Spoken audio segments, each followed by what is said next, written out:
Hi there, and thanks for listening. If you're enjoying our podcast and have a recommendation about someone you think that we should have on to share their voice and journey with the world, by all means, let us know. It could be an aid worker, monastic, author, journalist, doctor, resistance leader, really anyone with some tie or another to the ongoing situation in Myanmar. To offer up a name, go to our website, insightmyanmar.org, and let us know. But for now, just sit back and take a listen to today's podcast.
Yeah, so I was born in a small village in Myanmar, or like you would say in Korean, in Kothule, in Brigade 5. And I grew up there for about 9 years until my dad decided to move all of us to Thailand in the refugee camp, and then came up to the United States in 2011. And so, and I'm the youngest of 6 children. And so I was one of the 4 kids that was lucky enough to be able to immigrate to the country where we live in now, which I call my second home. I grew up in a very, very small village. It's basically just like 10 families in our village, and we live in bamboo houses, and our house is like, it's not like the one built in the United States where everything is enclosed. It's more of just we use bamboo for everything, like from the base all the way to the top. And I remember playing a lot outside, and also having to work a lot as well as a kid. Probably not like the kids here in the United States. There's no like running water that comes straight to our house. And so a lot of the water that we get, we have to go fetch it ourselves. And so we used the bigger bamboo. They build it into like a little pots where you carry it on your back, and then you go get the water and you bring it back. And it was really fun as a kid to do that. And I still remember, my family is pretty much like, we're very divided in a way where like a lot of our families are living in kind of all over the place. And so my dad was in a different village, and then I was with my 2 of my older siblings in our village, and then my other 3 siblings were in Thailand at the time, starting in 2005. And so my whole life I've been growing up with other people, with like my siblings, my aunts and uncles, and like it's just the village, if you can imagine it, it's we're right in the center of the mountains surrounding us. And so imagine 10 families, 10 houses with bamboos, and then also banana trees in our backyard, lime trees, coconut trees, all surrounding us. And we raise and grow everything that we eat. And so that's what I remember being as a kid, living in the village. So when I was growing up, we didn't have a school in my village. There's no schools, there was no churches, there's no type of monasteries or whatnot. We just everyone was helping everyone. And there's no electricity until today because I still have siblings that are living in the same village that I grew up in. We heard from them that they do have a running water that comes straight to the house now, but they still don't have electricity. Like, in the refugee camp, you have electricity for a limited amount of time, but in the village, there's still none. And that's still prevalent to today. And, I didn't grow up going to school, like a normal school, like other kids until I came to the refugee camp. My auntie was the one that was teaching me and my siblings how to read and write and speak Korean. And I went to school, with my other cousins because it's all family members that are living in the same village. Right. And I understand that you come from a Christian background. The Karen people are divided between Christian and Buddhist, and I understand your family is Christian. So can you describe a bit about the way that the Christian faith and practice, belief, customs, culture, etc., that the way that manifested, the way that Christianity became a part of your faith and your family custom and in your community and anything else? Mm-hmm. Yeah, my village, we had probably the majority of the families were Christians, but there were also my great aunt was also like she was still practicing animist when I was growing up, and I think she still practiced it to the day that she died. But my family, my mom was actually a missionary, so she went to a Bible school, and after she graduated, she was missioning to my dad's village, and that's how they met, and that's how they had me. And then my whole life, all I've known is Christianity. But there's still a lot of Korean people that are practicing animist, the ones that are living in the mountains, and then there are also a lot of them practicing Buddhism as well as Christianity. Right. And so for your family that was Christian, how did you practice Christianity? There's many different cultural ways, different sects, different customs and such. So in what ways did Christianity manifest in your upbringing, in your family and community? Yeah, my mom taught, like, we had a church that was, they no longer have it today because I'm talking more of like the modern day. They don't have that church anymore. But when I was growing up, they had a small church that was like right up the hill from our house. And so we go to that church, but we don't have a pastors. So we just, like, I was pretty young, so I probably don't remember everything that happened there. But we celebrated Christmas and everything with our village. Like, even the ones that don't practice Christianity, they still come and celebrate with us because it's a fun time and it's a time to be with families and be with other friends. And so yeah, Christianity has always played a role in how my family raised me and how my dad raised me. Like, my grandparents taught me as a little kid, like, how to pray, how to act in front of people when we are surrounded by elders and stuff. Like, a part of it is our faith, but also a part of it is cultural pieces where, like, the Korean kids are taught how to behave. Like, when you walk in front of a crowd, what do? You got to bend your head and you got to bend your back and you just have to talk really politely in front of other elders or people that are older than you. So Christianity was a part of it, but also it was culturally just the right thing to do, and we were taught as a kid to do it right. Yeah, that makes sense, and there's a lot of parallels there with Burmese Buddhists as well as just other cultures, more traditional cultures that place emphasis on those kinds of values and behavior. So yeah, great. So this is a kind of a picture of your life growing up, very different from here. Let's talk about the transition of how you moved from there to here. Obviously, being in a Korean village, it's over the years, the Burmese military has assaulted and terrorized and waged any number of attacks against the Karen community. And so tragically, violence has become somewhat normalized for generations in many Karen communities. And I assume that your story was no exception. So can you walk us through a bit about what happened that led you to the refugee camp and then eventually getting over here? I think I've already mentioned it before that the lack of resources that we have in the village is very there are resources, but it's very limited. Like there are some parts of life that I really, really enjoyed, but there are also like the lack of education, the lack of work, the lack of just having the freedom to move around. And like you're always afraid of what's going to happen next because the enemies are always at your front door. Like they could be coming at any time, any days. And my grandparents, they ran their whole life. They ran like starting in World War II. My grandparents were part of the move. And then my parents' age, they ran themselves. And then to my age, my siblings ran too, but I was too young to remember anything.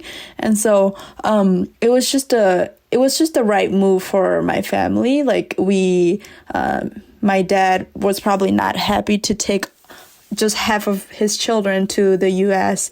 And so we still have, like I said before, we still have siblings that are living in the villages that are being watched, and like the airplanes are coming around every day looking for, like, maybe this is a village that they were on bombs. Like they just pick and choose like which one they like. So that terrorizing part of living in the village is no fun. But as a kid, like I didn't know that was a big issue until I grew up to be at an age where I'm like, that's very not normal to be afraid all the time. For our parents to choose to leave the country and to come into a new country in order for their kids to have a better opportunity, to have to just have the freedom to live how they should be.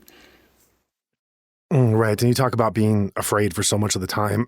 I think that's probably something that those of us who have grown up in more privileged backgrounds don't have that experience of knowing exactly what one is afraid for and of. And so I wonder if you can go back to that time and talk about some of the things that happened or the things that you were afraid could happen or happening elsewhere, and describe what shape that fear took and what that fear was coming from. Mm-hmm. That fear really started with all our families having to experience the same type of fear since our grandparents' age. And so my dad was the breadwinner for our family, obviously. And like after my mom passed away, he just couldn't do it with all of us being in the village. It's just too hard to raise 6 children to be the best. And so he decided that it was the right move to the refugee camp. And so we did move. Like he did move some of my siblings and I, but like he was also fearful of like one of my brother was the KNU or our Karen military group.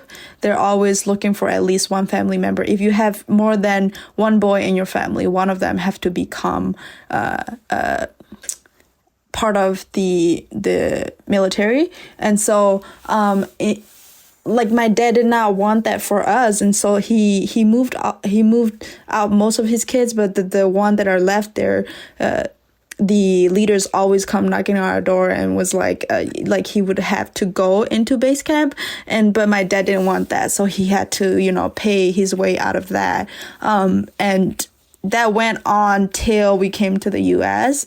Like it didn't stop until my brother moved to my uncle's village. My uncle was part of the KNLA until he passed this past summer. But I think just part of that fear of living in the village and not knowing what's going to happen next was probably why we moved to the refugee camp, why my dad moved me to the refugee camp. But, I was only 9 when I moved and lived with my auntie in the refugee camp. So I don't know what his goals and his what he wanted out of that move, but I'm pretty sure it was for the best because he's not able to take care of all of us being away all the time and having my other siblings take care of me, because I was only 9 and my other siblings are only like in their teens as well. So we learned how to take care of each other, but it wasn't the best. And so that's probably why he moved us to the refugee camp, where there is school, where I can go to a normal school, where I can, go to a church, where I can be surrounded by other people that are just growing up as kids and just having fun, Right. So talk about that move then. Talk about when you went with your family to go and settle in a refugee camp and that experience, and then the experience of ultimately coming to the United States. Mm-hmm. Yeah, I didn't want to move, like, obviously. So I still remember vividly that the day that my dad was gonna take me, I went into the wood and I hid for a few hours, and then so we didn't end up going that day because he had to take time to come find me. And so after he found me the next day, we decided to walk. It takes about a day to walk to the riverside, and then takes another day to be on the boat to get to the refugee camp. And so along the way, like, I was always trying to get my way out of, like, not moving, because I was so used to living with my grandma and my other siblings and my friends in the village that I didn't want to go with him, And so, but eventually I ended up leaving with him, and we came to Melau, which is the camp that I was in for 2 years before I moved to the US. There we lived with my aunt. We lived in a small house with, like, probably more than 10 people, because there were other cousins, like distant cousins, that my aunt was taking care of. Like I said before, my dad doesn't live with us, and so he just took us to the refugee camp to live with my aunt. And then he went back to live by the riverside, where it's the same distance to come to us and then to go back to the village. And so he had to find a way to make money somehow to pay for our schooling and stuff. So we just learned to be with my aunts and my other cousins, and grew up together in the refugee camp. And it wasn't the most ideal places, but it was better than being away from my other siblings when I was living in the village. Mm-hmm. So that was 2 years in the refugee camp, and then ultimately coming to Minnesota in America. So talk about what that transition was like. That transition is definitely, like, anyone that's gone through that transition, it's a different culture, different environment. When I first came, I didn't speak any English, and so that was back in 2011. I came, I don't know how my family got through the airport, but we did. And the first day that I was in Minnesota, I was like, what is this white stuff, and why is it so cold outside? Like, my family just came with a bag full of like not even clothes, but I had a skirt and a shirt, and that was about it that my dad brought. And so, like, obviously you can't wear that in the wintertime. It's way too cold, and our shoes were just like, we didn't have the proper shoes for the snow. And when they took us up to the apartment, everything was just so new and kind of like shocking in a way, because I couldn't get used to it. I couldn't fall asleep. Like, the time difference really played a role in that as well. But it was kind of relieving in a way that we found some Korean families that are living in the same apartment as us, and we were able to get through because of that. Mm-hmm, right. I can only imagine what a huge shock that would be on so many levels of culture and time zone, and certainly climate and language and everything else. And so how old were you when you made that move? And then how did you gradually start to adjust into your new environment? I was 11. So the day we got here on March 11, 2011, that happens to be my birthday as well. And so we got here on my birthday on 2011. And I mean, eventually I found my way, but in the beginning, it was definitely very, very hard to get used to the schooling. Making friends was definitely impossible.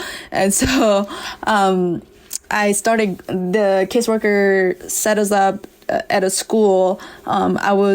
All of my siblings and I went to different schools. Like my brother went to Leap High School, my sister went to Humboldt, and then they took me to Como Park Elementary School. That's where I started 5th grade.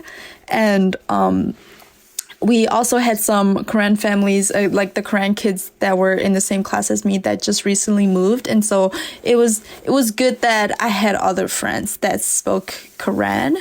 But I took a lot of after school classes, took the opportunity to learn more English as much as possible because I didn't want to be left out in my friend group. I wanted to adjust as soon as possible. So I did a lot of things that, now that I look back, it was quite a lot as a young kid to stay after school and then taking the bus home by myself, having tutors that came into my house to teach me even more English, and going to summer school every summer. That's like, not every kids get to do that, And so, but I was glad just to be going to school and, having fun, eating. They provide us lunch and we get schooling, like the buses come to our place and take us every day. So that was a new experience, and I enjoyed every part of it. I can imagine that's quite a difference from where you were coming from and what you were adjusting to. And you talk about the amount of time you spent trying to integrate, trying to adjust, trying to become part of this new environment, and all the work you took, which sounds like it was perhaps a bit above and beyond what other kids in your situation was doing. And also it's great that you had the support from family and community and school to be able to provide you that. And you also had the enthusiasm yourself. As you're growing and learning, not just language, but also the culture, the education, the context, everything else, it's really quite a transformation taking place where you're really starting to become adjusted in an American environment, dare I say, as an American. And so I wonder what that led to feeling yourself in terms of moving back and forth from these environments, moving from this traditional rural Karen, Kenya identity to in the US it's just a completely different way that one goes about the world, talks, expresses oneself, interacts, friendships, everything else. And so I wonder how you've come to manage and to negotiate these two different parts of yourselves. Like, do you feel there's an authentic self, or do you feel that you kind of code switch and just go from one environment to the other and you become different people in those environments? Or are there perhaps similarities that I don't want to put words in your mouth, that is looking at these things as being more of a contrast than they actually are, and maybe you find that they go together? How have you come to manage what I see as very, very different environments and different roles within those environments? Yeah. I went through the different stages of assimilation. Sometimes in the beginning, I was like, I really wanted to speak English and wanted to fit in with my peers, and I wanted to just belong. And so that's why I did all those extra things. But now, like, if I look back at it, like, it was for the best, because I did learn English. Like, 2 years in, I was really good. Like, I spoke English fluently when I started going to middle school at Washington. And but I was still taking ESL classes, trying to learn more English. And like, some of those teachers were like, they were the transformation. Like, they were the ones that inspired me to do better because they believed in me. And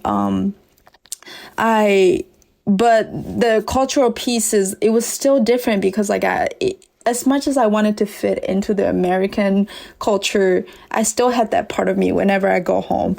I'm still Korean. I'm still Kanyal. I'm still speaking a whole different language. My parent doesn't speak any English. And like, the people that probably gets me the most at home are like my siblings and my parents and my dad. And then whenever I go to school, I kind of have to fit into that culture pieces so that I don't fall behind, And so, but like our family, we went to a Korean church as well. And so that helped me reconnect with my roots. And then when I go to school, I code switch into the American, like being the American girl, speaking English. And but I was never ashamed to speak my own language. I was never ashamed to practice what I believe was right. And so in a way, I did code switch when I was going to university, because it was a lot different. Because in the St. Paul Public School, the schools are very diverse, so I don't have to pretend like I'm somebody else. But then when I went to university, it was a whole different environment. And so at times I probably did code switch, just so that it makes it easier for myself to not have to go through so much of the altercation with my other peers. And so sometimes I do feel like I wasn't being authentic, but then at times I felt like it was the best thing to do so that I can save some of my energy on doing other things. And so, but I'm still in that kind of two different, I'm assimilated, but at the same time, I'm still trying to connect with my Korean root, my Kenya root, so that I don't lose that part of myself. Yeah, that can be quite a negotiation to make, and especially as you're here in America, benefiting from everything this country has to offer in terms of the safety, the education, the job opportunities. You learned English, which can get you ahead in the world in all kinds of ways. And coming from a rural refugee camp, but then before that, a rural village where there was limited access to education and no electricity and poverty and everything else. And so that's quite a massive transformation that you've had to make personally. And as you've made it, and as so much in life has opened up to you, what thoughts do you have about what you left behind there, and the people that you left behind, and the life that still remains there as you're here, able, very fortunately, to be able to benefit from these opportunities, and benefiting from them also through obviously your own hard work and your commitment and your dedication. But what's it like being having gone out from that existence that you know very well, and knowing that knowing what's still happening there, and the people and lives that are there, as you're able to make the most of these opportunities here? Mm-hmm. I mean, it's like I'm enjoying the freedom that I have in the U.S., but I'm always thinking about the people back home. Like how would they benefit from my freedom? My siblings are still living in the village, so I still can picture what they're going through, even when I enjoy all the freedoms that I have here. And I still have nieces and nephews that are probably going to be stuck in that environment for a long, long time. But I haven't lost that part of myself. Like, I still can resonate with what they're going through, because I went through the same thing. But I also feel sometimes of that guilt of like, why can't they experience what I'm experiencing? But just part of life is like, we have to kind of learn to move out of that mindset so that we can do better for the people that are living back home. And so like, how can I use my wealth? How can I use my freedom? How can I use my privileges to bring them into the world that I'm living in? And so a lot of my wealth is shared with them, just so that they can experience just a little bit, like just a part of the freedom that I get to experience. And so I don't know if I'm answering your question, but in a way, like I'm just like, I'm thinking about it, and like, I'm so thankful to be here, but at the same time, I'm guilty to be here. So how am I going to use that guilt to kind of, to bring them out for the best, to give them a better opportunity? Like, am I going to give them some electricity? Am I going to send some money so that they can build some electricity for themselves? Am I going to give them some money so that they can build a school? But right now it's so unstable because of the war that like, it's not even if my family is planning to give them the funds, like, it's not going to be worth it, because what if we build a school and then military, like the the airplane comes by and they drop a bomb. That would just all go to waste. And so it's kind of like I want to use my wealth, but at the same time, we're trying to be strategic about it in order to give them the best that we can. Sure.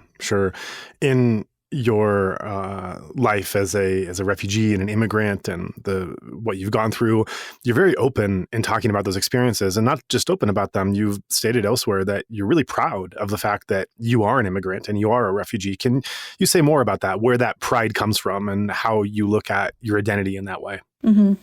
Like, even if I try to get away from that identity, it's always going to be with me because that was my experience. I think of it in a way where it's a teaching moment for other people. For me, I want to share my story so that other people can learn from it, so that other people can be enlightened by my experience and be able to see the world outside of their own comfort zone. Like, I like to compare it to my school because, like, a lot of my schools, the kids are coming from privileged background. Like, they have all the money in the world that they can spend just on, going on vacations or whatnot. But for me, it's different because when I think of my wealth, I think of other people too. And when I think of my freedom, I think of the others that are going through just the hardships that they're going through. Like, I'm not able to fully enjoy my life because I have that sense that I gotta do more, for the rest of the world that are not experiencing the same freedom. How am I just gonna sit here and enjoy my wealth when the others are suffering? And so I like to think of it as I'm free, but I'm not gonna be free when everyone else is not. Like, until everyone is free, we're not free from this world. And so that's how I think of it. And that's why I like to share my stories, just so that others can also do the same and can have a little bit more of an open mind, so that they can look at the world for the big picture and not just their own little world where it's comfortable, where you don't have to try so hard to, And so, like, that's why I like to share my stories, and that's why I'm open to sharing most of the time when people ask me. Right. Have you found other kinds of solidarity or similarities with immigrants and refugees in America from completely different backgrounds and countries and situations? Yes, definitely. Like, I didn't know about the other ethnic groups, or I didn't know about the other groups of people, like the Hmong Americans, the Laos American, basically the whole world. Like, until you step outside of your own comfort zone, you're not going to know what the other groups of people have experienced. Like, why do the Ethiopians move to the United States? Why did they move to Minnesota? Why did the Africans move? Why did the Hmong move to the US too? Like, I've learned their stories. I've read their stories, and like, I became to resonate with them as I'm assimilating to this home, this world, this culture. I'm also learning that, everyone has their own unique stories. And so, like, I want to learn more, and I want to be able to give them my best, because, like, we never know someone else's story until we ask them. And so, like, I've read a lot about, I don't know if you know the author Clea Yang, but I've read some of her memoirs, and that, like, I resonate with them right away because she is like an immigrant like me. She's sharing her story, so I want to share mine. So how am I going to be that author that inspire other people to learn about migrant people, to learn about the experience that we're going through and still going through, Right. And it has to be noted that you're in a pretty unique place for this experience. And as far as Minneapolis and Minnesota goes, unique not just for the overall immigrants who end up in Minnesota, but specifically for the Kenya community, that there's places in Minneapolis where you can be so integrated within Kenya culture and language that throughout your day, from start to finish, from the business you need to do, the work, the shopping, the errands, you can do it all in that language. So that's a pretty special and unique environment to be in as far as the West goes. So can you describe a bit about what that feeling is of the Minneapolis, specifically the Minneapolis Kenya community, and what it's like to be a part of that? It's very, very unique. There's a lot of Korean stores that are surrounding us. And so like, even when we're far away from home, it still feels like home because we're able to eat the food that we eat. We're able to, practice the language that we speak. We're able to still celebrate the holidays that we celebrate back at home, And so it's like being a part of this community is probably more comfortable because I'm in Minnesota. If I were to be in Iowa or something, it would be a lot different experience. It would be different if I was in Huron, South Dakota. Like they have a big Korean community, but they don't have like the Korean organization of Minnesota. They don't have the urban village where the kids can go and relearn their roots. Like they don't have, like in Minnesota, we are so unique in a way where like we have all these places that we can attend to if we need to look back at our history, if we need to relearn, if we want to feel comfortable being a Korean person, and if we want anyone else to resonate with us, we can go to those places and be able to meet others that are like us. But like if I were to be in another state, it would probably be a total different experience. Right. So being a member of the Korean community and the wider diaspora, largely due to the violence that's been inflicted by the military for so long. I mean, really, this has been over 7 decades. I think we're entering the 73rd year of the Korean Revolution, which started after Burma gained its independence and the Korean delegation hadn't attended or agreed to the Panglong documentation, the conference that was there, and wanting to have the new nation, and the tensions flared, and there were some conflicts in that post-war period, I think 1948, and basically there's been an insurgency and a civil war since then. And the fallout, as it still continues today, is your own story fits within that rubric and that historical framework of what's been happening for 7+ decades, that you've been forced to leave your home. And not only do you not know when you could ever go back, but as you mentioned tragically in this interview, you can't even support electricity or education projects there because there's no guarantee that that's not going to be bombed the next day.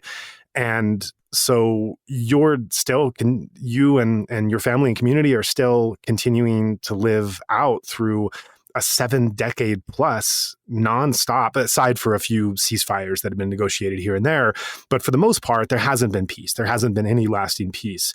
So, and this is not something that's really talked about so much. You hear so much about some of the other conflicts in the world, Israel, Palestine, and some of the other ongoing conflicts. And then every once in a while in international news, you're like, hey, here in Burma, there's been this thing going on for however many decades. And you only really hear when it flares up or when there's a coup or something. But for the most part, it's just something that continues to operate in silence. Seven decades. Many people don't live as long as 7 decades, and this conflict has been going on that long. So how do you relate to that? How much are you aware of that? Is that present in your life? How much does it impact you? To what degree is this a burden on just knowing this never-ending conflict? And just talk a bit about what it feels like to be a member of this community that's been impacted for 7+ decades of an ongoing civil war.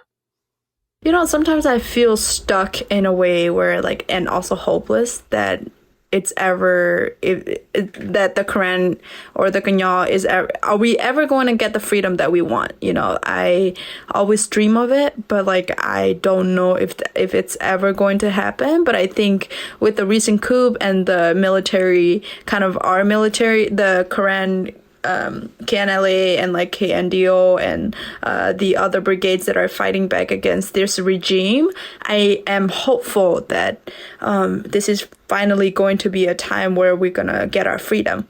And although it's very unpredictable of what's going to happen next, we are hopeful that the people that we're supporting is going to gain the freedom that we've been wanting for decades. And honestly, I'm tired of it at this point. I'm tired of having to go through the same thing, talking about the same thing, and the world is never gonna see it. In my opinion, it's some people around the world is going to see it, but when is the rest of the world going to look at it and be like, yeah, these people are going through so much, like we got to give them some type of resources that maybe they could finally overthrow this regime, this military group. And I don't know if that's going to happen, but I think it's just up to us, the ones that are living in a free world, to support our military group and to support our people into gaining the freedom that we've been wanting for years. And like I said before, like my siblings are living there too. My sister and my brother are living there, and they have kids, and like it's really prevalent in my life because my aunts and uncles are also there as well, and they are experiencing the same thing as the rest of the Ganya, like where they have to look out for the airplanes, they have to look out for the always be aware and like dug out a cave in case something happens, like where are they gonna run to. I think just this past week my brother was part of the group that had to run, and so like it happens in my life, in my parents' life, and in my grandparents' life, and to today, like it's always been in our family where we want the freedom, but like at what cost. And so like most of the time when the Korean military is trying to get a base, is like the attack gets worse in the villages. And so but I am hopeful that it's finally going to be where we're going to get our freedom that we want. Right. That's certainly where there's certainly a lot of solidarity today from many different groups of having their eyes on this shared vision. Really one of the first times that we've seen in Burmese history of so many people that are working together in some ways to be able to move towards this common goal. So before we close, I just want to shift to perhaps a lighter topic after some of these more heavier things to discuss, and just go into athletics, because I understand from your story that athletics have played a big role, and I understand from in Minneapolis in general that of this big Kenya diaspora community that's there, that certain types of sports have played a role in the community, especially among the youths. And so talk a bit about the sports that you've become involved in and what role they've played, and then just the wider impact among Karen youth to adapting to these American sports, or perhaps worldwide sports that are found in Minneapolis. Yeah, I started playing soccer in around maybe 2012, where so the apartment that my family first lived in, we had quite a few Korean families, and so we just gathered ourselves with a bunch of other girls, and I joined their team. I was probably the smallest one on their team back in the days, and I just fell in love with soccer or football, and I started playing it since then, and I've gained so many friendships through it and mentors, and was able to share my stories with the soccer world, and being able to meet so many amazing people through the sport. And I also played badminton in 7th grade up until I was in 12th grade of high school, and made pretty big impacts in the sports that I was in, and was able to share that with a lot of my friends, my Korean peers. And it is football is definitely a big sport in our Ganya community. The tournaments, if you go to the tournaments in the summertime, there's this big one in South Dakota that happens where the teams are coming from all over the United States to play in a 3-day tournament. And that's where I'm able to meet a lot of my friends that are from out of state, and that's where I'm able to make a lot of the connections with the rest of the Ganya that are living in the United States, we have the same shared goal of sharing our stories and being able to let the rest of the world know who the Korean people are. And so yeah, Minnesota is a huge base when it comes to the team sports. And we also, the first Korean Football Association was established here in St. Paul. And a lot of the kiddos are benefiting from today because they have a youth camp where they teach the younger kids like that are 10 or younger, teaching them the basics of soccer, the basics of football, and the older youth gets to be in charge of that. I used to work with the Korean Football Association, but not so much anymore. But I'm still in partnership and still friend with the founder of the organization. That's great. It's great to hear how sports are playing a role, not just in health and activity and connection, but also identity, telling one story and coming together, and the role that is playing. So yeah, so that's great to hear. The Korean Football Association. In terms of American football, I suppose condolences are in order for the Vikings' loss this playoff season. How many, to what degree have the Korean community come to rally behind the Vikings, or is NFL not quite their thing when it comes to sports? I mean, my family enjoy watching it. We don't understand the sport so much, but we enjoy. My brother, especially my brother and I, we're both into sports, so we like to watch them for fun. And like, I know so many friends that would go to their games and stuff, but I don't think the Korean community is quite there yet. Some of the like the youth that are in their 20s to 30s, they're probably very active, but I think they're more active in watching the the Loons rather than the Vikings.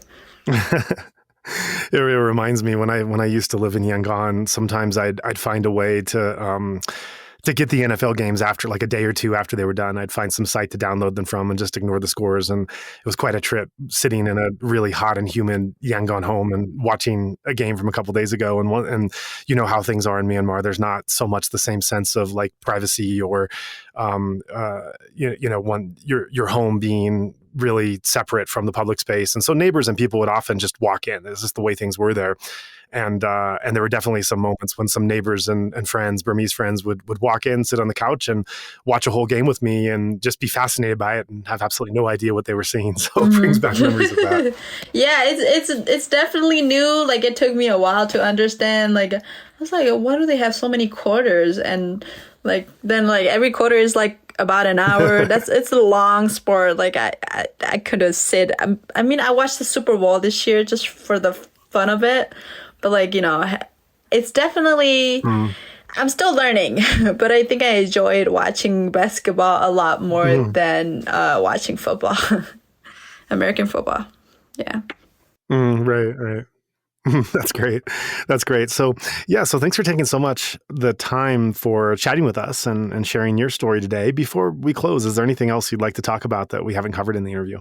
I think we covered it pretty well, but I just think I want to say to the rest of the Kenya community is that, don't be ashamed to be an immigrant. Don't be ashamed to be a Kenya, because this is our experience and no one's going to take that away from us, And so I'm never going to be ashamed of being a Kenya. I'm never going to be ashamed of being an immigrant, because that's what made me who I am. And so I want them to feel the same way.